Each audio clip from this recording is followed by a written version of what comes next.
not? No, we do not. Okay. Do we have enough people? Yes. Please note, well, first of all, I'll call the meeting to order, and please note that Commissioner Sorrow and Teeters are absent, otherwise everyone's here. C and D, let's take together the approval of the April and March minutes. Motion to approve. One second. Moved in second, all in favor signify by saying aye. Aye.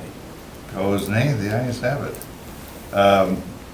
Regular business E, consideration of possible action on the report of the police department on the monthly traffic enforcement unit traffic safety plan. Sean? All right.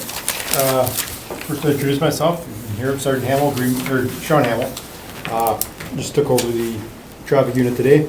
Part of my duties will be Oh, today's the first day? today's the first day. I've been working on it for a few weeks, but not officially just this.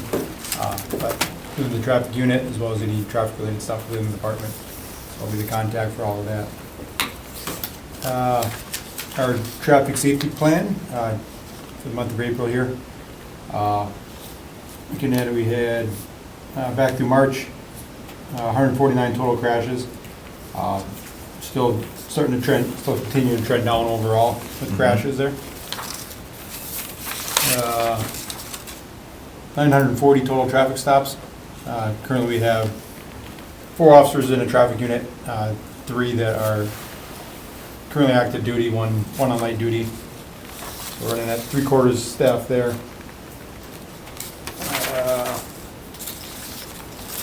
Overall, as a department, just in the last week, we issued 121 traffic tickets. Majority of those were for operating without a license, 44, and 41 for speed. That's high though, Yeah, isn't it? We are seeing a lot of unlicensed drivers still that we're running into.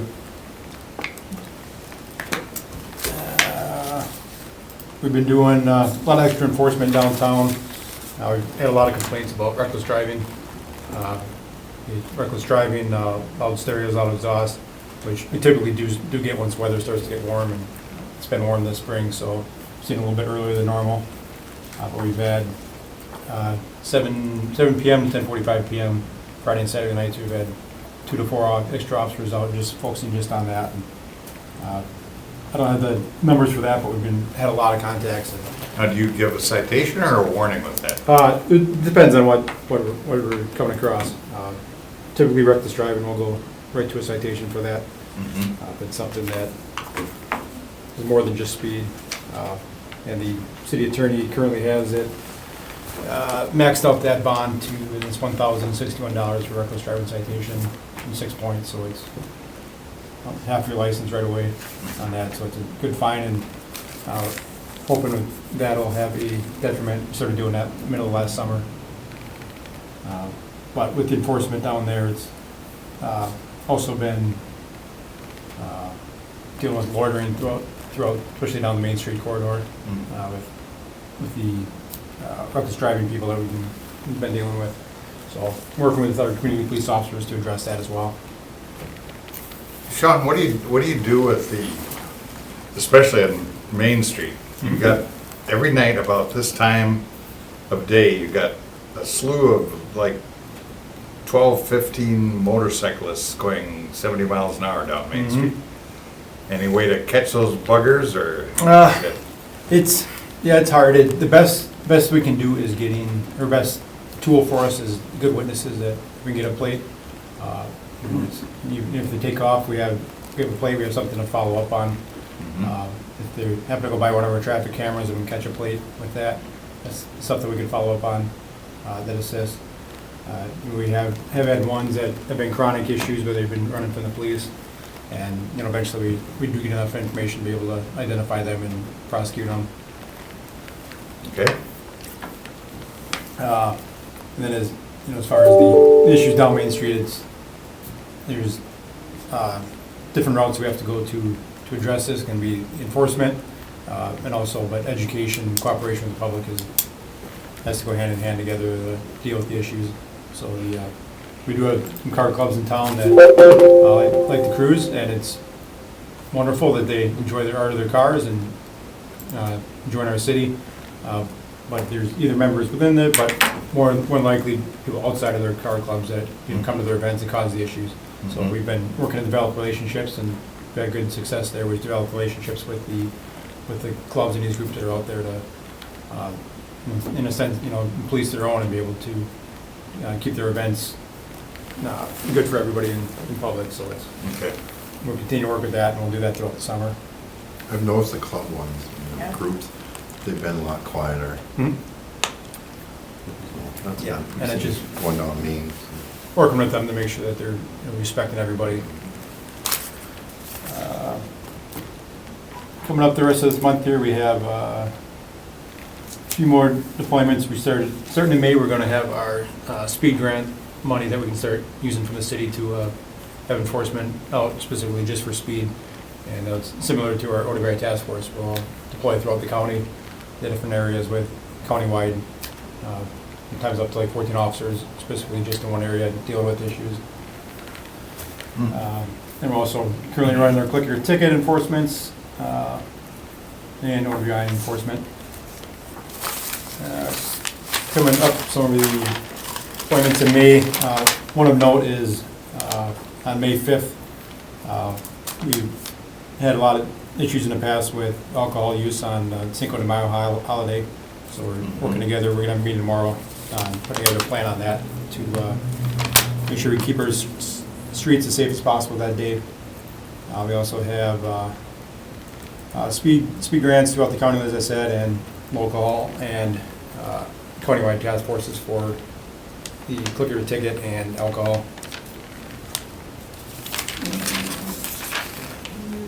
Sean, do you want to go into number 2 right away, too?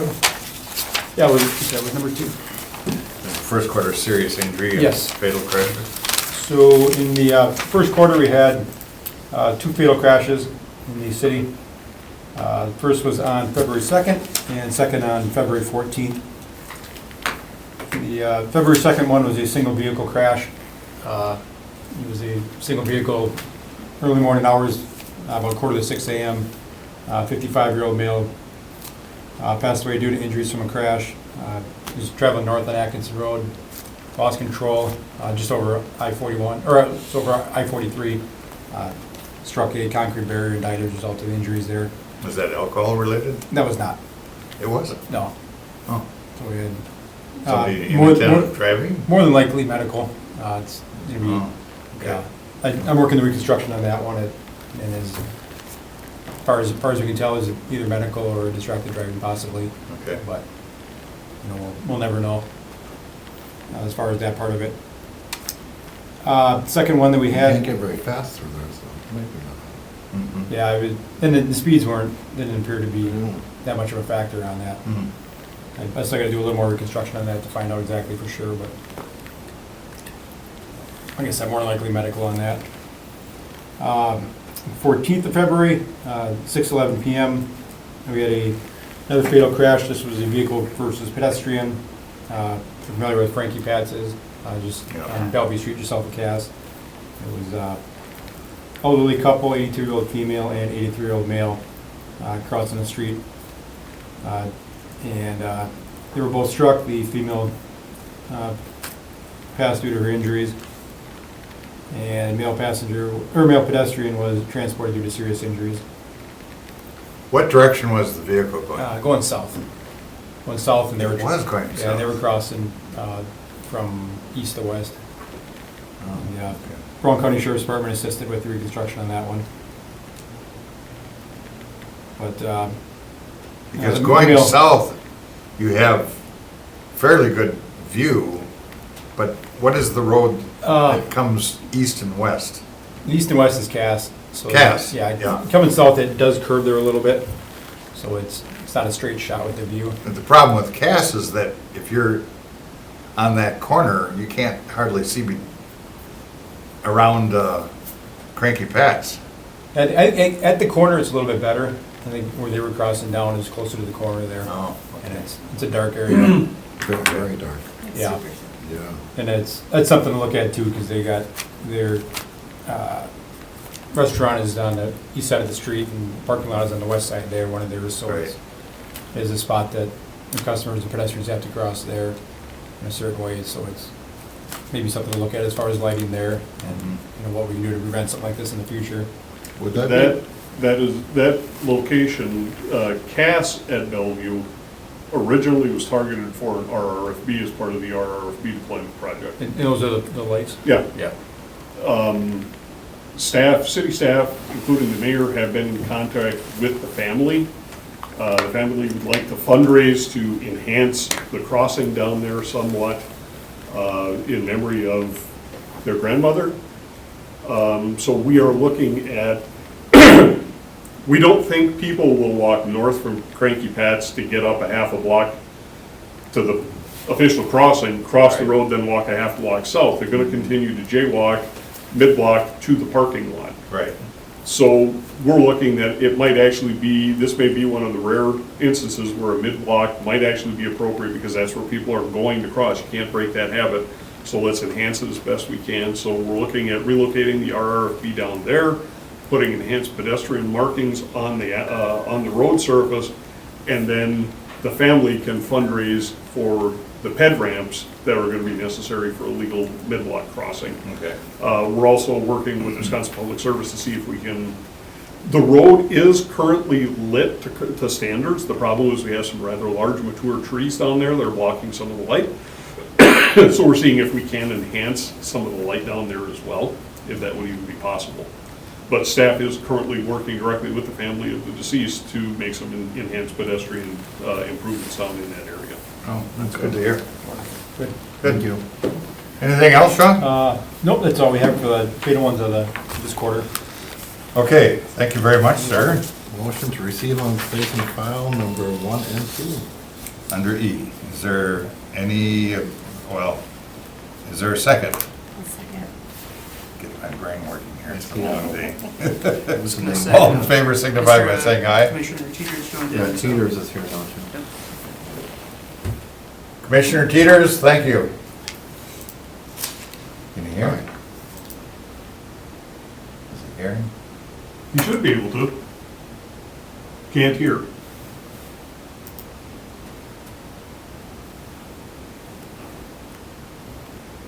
Well, all in favor signify by saying aye. All right. We'll take care of it that far. Okay, now he's giving me a signal that's working. Okay. I didn't change anything. I don't know what Hi, happened. Dan. Number 3, refer back from March 18th meeting, consideration of possible action on request by Alder Stevens to amend the existing policy to allow traffic calming measures on collector streets within the city. And before we get into some comments by the director, Commissioner Teeters, I did talk to Steve about your request of a couple months ago about having an in-depth study of calming so that we get to a point where people can actually go through the process and have calming procedures put into place.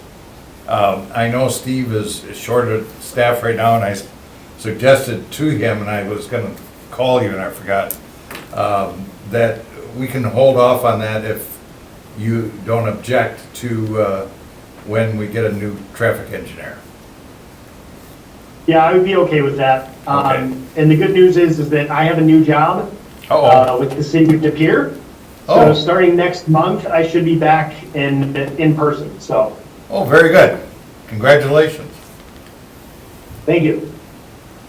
Okay, Steve, Okay, Let's take up so 3 and 4 together. 3 and 4 together? Yeah. Okay, number 4 is consideration of possible action by request by Alder Stevens to amend the existing policy to include traffic calming measures with all new and reconstructed streets. Okay, where are we at, Steve? So I did have the opportunity to reach out to the 15 largest municipalities in the state of Wisconsin. What I had asked for is whether or not they have current written policies regarding traffic calming, whether or not that policy was available online, what street classifications it applied to, whether they had published thresholds for those policies or not, if it was reactive or proactive, and then how it was funded. So I do have that information compiled. Of the 15 largest municipalities, Milwaukee, Green Bay, West Allis, La Crosse, and Wauwatosa are the only ones who actually have formal traffic calming policies in the state of Wisconsin, out of the 15 largest. Really? Milwaukee is confined to local. Currently, Green Bay's is on locals. West Allis and La Crosse have it applied to any, and Wauwatosa caps it at collectors. Milwaukee has thresholds, Racine has thresholds, West Allis, La Crosse, and Wauwatosa. Milwaukee is reactive. Madison does not have a formal policy, but it's both reactive and proactive. Ours is reactive. Kenosha is reactive. Racine is both reactive and proactive. Appleton is reactive and proactive. Waukesha is reactive only. Eau Claire is reactive only. Oshkosh is both proactive and reactive. Janesville does not have a policy. West Allis is both reactive and proactive. La Crosse is reactive only. Sheboygan does not have a policy. Wauwatosa is a reactive policy, and Fond du Lac does not have a policy. Of those that do have policies, Madison, or Milwaukee, Green Bay,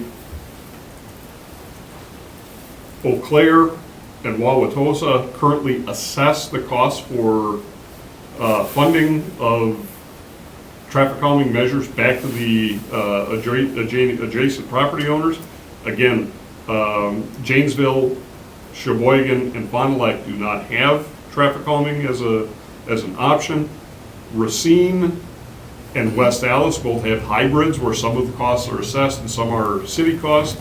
Madison, Kenosha, Appleton, Waukesha, Oshkosh, and La Crosse have it as a city funded. All over the board. Yep, it's, when I was pulling this information together, I likened it to special assessments for pavement.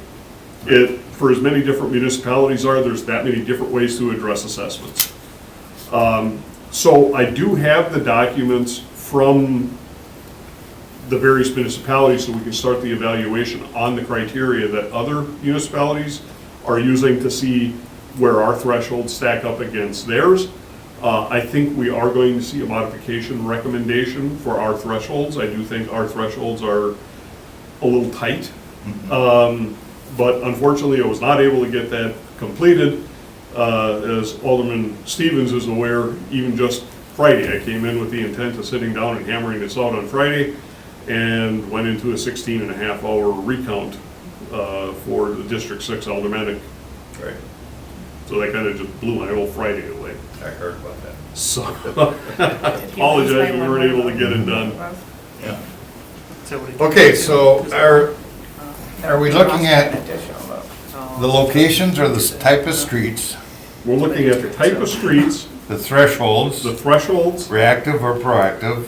Well, I think it's safe to say that we are going to be adopting a more proactive. Okay. And with the type of street, we will probably be looking at stage 1 or type 1 improvements on collectors and above, which are more not physical in nature. So incorporating design features into the road, which are inherently traffic calming. Retrofits like we did on, we've already got them, okay? Walnut Street, when we went out on Walnut Street and took the parking, or took the 4-lane away and made it a buffered bike lane, that's actually traffic calming on Sure. a collector street. So there are certain traffic calming measures which would be appropriate for collectors, but a speed table may not be appropriate on an arterial, for instance, okay? Yep, right.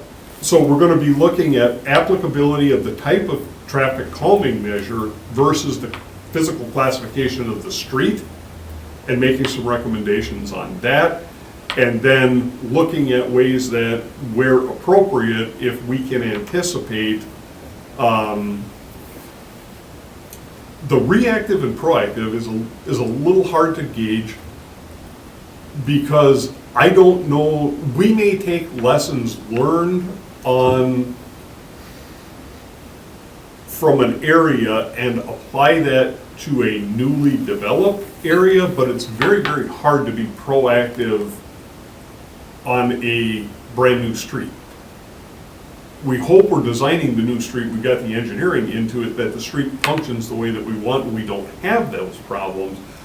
By its nature, traffic calming is inherently reactive. You're responding to a problem that you've noticed. But designing the streets such that reactive implementation can be achieved. One of the other things we're gonna find, city's policy has been for decades,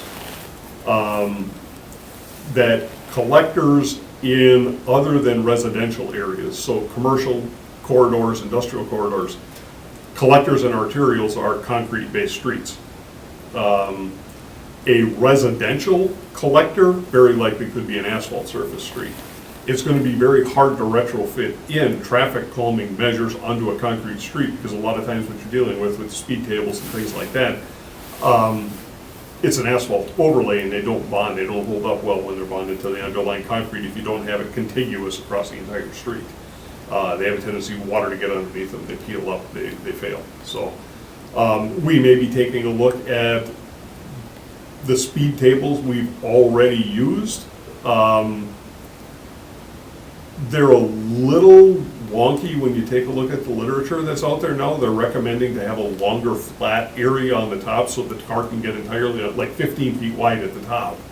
And ours are like 4 feet wide at the top. It's more like a speed bump in a parking lot that's on steroids. So, you know, some of the earliest speed bumps, the first speed bumps we put in, or speed tables we put in, were on Farland Avenue in the fall of 2007. We really only have them in a few locations around the city, and it was because of the policy, to be honest with you. A lot of times when people would come in and ask for a speed study to determine whether or not traffic calming was appropriate for their location, Dave Hansen would provide them with a manual that we came up with that was adopted by the Common Council, and when folks rode through the manual and found out that in the end, if they found out that the traffic calming measures were applicable for their area, they would be assessed for them. They said, wait, we gotta pay for it, and the wheels would fall off right there. So most of the studies that we had that could have potentially resulted in traffic calming never happened with the funding. For us to look at things, especially on larger volume streets where we can do more of the stage 1 type traffic calming, engineering staff will be taking a look at that right up front, and that'll be part of the construction cost from day one. That won't ever go back to anybody. Could you have a system where if you're reconstructing or putting in a new street, that the charges are not applicable to the adjacent property owners? Because you're putting in the new street yourself, the city has made a determination a new city or a street needs to be reconstructed versus a request by citizens. Well, technically, the city is still assessing property owners for reconstruct streets. We never took the assessment ordinance off the books. The assessment ordinance still exists.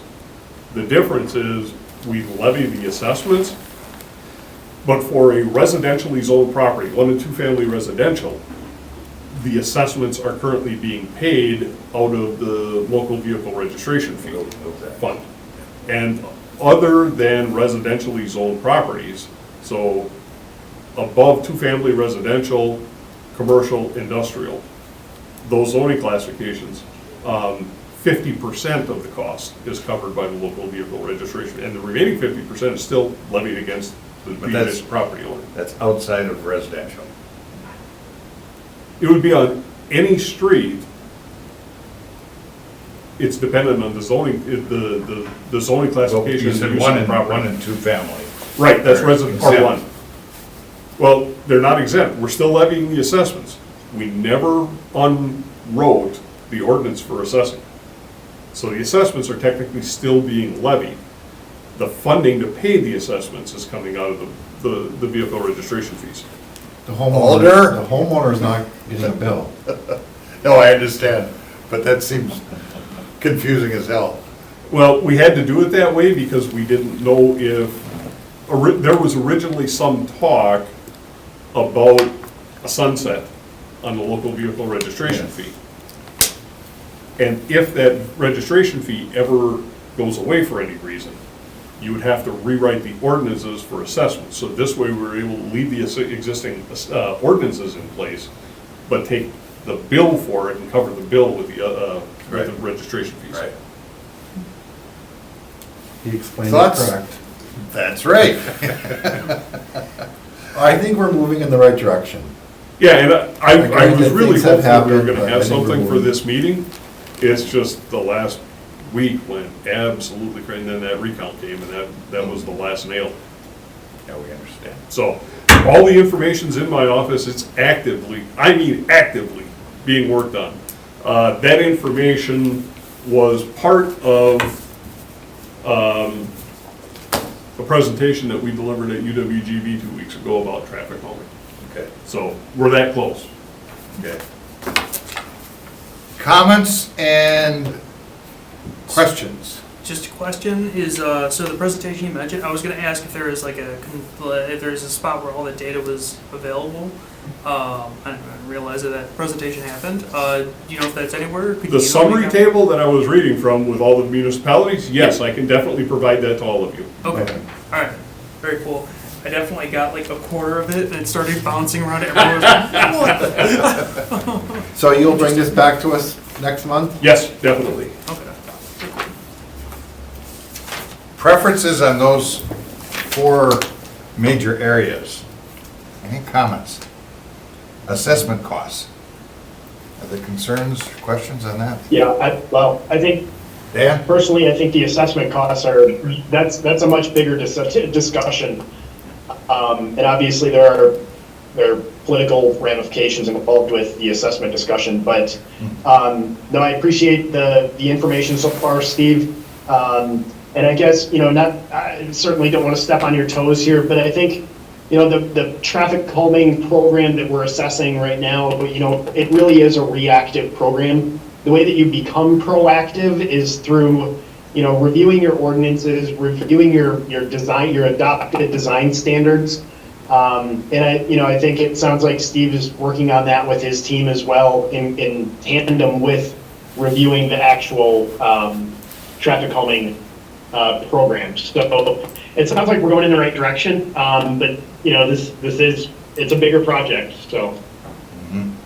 And Dan, the one thing that you've kind of alluded to with your comments, my view on traffic calming has changed a lot as a result of this study, because traffic calming is much more than speed tables and chicanes. It's a lot larger than that, and that's one of the things I got into with the presentation. When we start talking about stage 1 or stage 1 type strategies, driver feedback signs are included in that. High conspicuity pavement markings, which we have all over the downtown and are all being integrated as part of our RFB project. One of the things that's lost is with the RFB, although we're putting 63 locations for RFB, there's a phase 2 of that project where there's going to be driver feedback signs in 38 locations. Okay? Visually narrowed roadways. So visually narrowed roadways, we've got the buffered bike lane on Walnut. If you go out and look at Greenbrier Road, which forms the border between the city of Green Bay and the village of Bellevue, past the hospital, past Aurora Baycare, that connects from Ontario Road all the way down to Manitowoc Road. And in cooperation with the village of Bellevue, we agreed to put bike lanes in on that facility 2 years ago. So there's a travel lane, a bike lane, and a parking lane. Because we have been conditioned with pavement markings that you're not supposed to go over that white line. That yellow line is inviolable in the middle. You do not cross that. But you're not supposed to go over the white one either. So people have instinctively slowed down. We've seen a drop in pace speed on Manitowoc Road, or on Greenbrier, because when you start coming through the curves and even on the straight line segments, that road feels narrow, it feels uncomfortable to drive too fast on it, and it's just a paint mark. Okay, so we've got that. Those types of strategies that we're looking at, enhanced pedestrian crossing measures, the RFBs, placing those where appropriate to get some conspicuity and make drivers aware of the fact that there's something you should be watching out for and not driving as fast.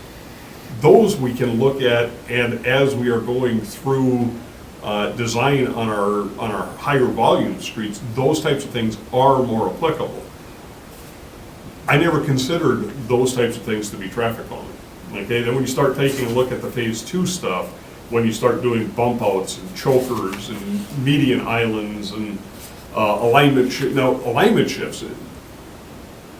Back in 2005, when they constructed Huron Road, there's a number of spots on Huron where the road just deviates slightly. Right idea, they just didn't do it big enough. But it was one of the first alignment shift projects somebody tried to do. You learn from it. So there are little tricks like that that we can integrate into on some of our bigger streets, but it's never really going to be proactive. Okay, so how I define proactive before, as opposed to somebody else, we're going to be doing it on, hey, we're reconstructing Humboldt Road past the school, okay, up by Henry S. Baird Elementary School. And we've had complaints of speeding or kids nearly being hit up here for years. Okay, when we reconstruct it, we're gonna put this in, we're gonna put that in, that's not proactive, it's reactive. We're reacting to complaints that we've had. It's very difficult to be truly proactive with any of this. You put it out there and you wait until somebody says we got a problem. Yep. But even though it's still primarily reactive, it can be built in from day one when we do a reconstruct, yes. Right. And, if we were up there reconstructing. It would be great for new build to be. Yeah, if we were up there reconstructing Humboldt Road, I don't think anyone would agree that a speed table or something like that would be appropriate. But with the chicanes, one of the examples that I use for the chicane is actually on Tony Canadeo Run over in the Legends District.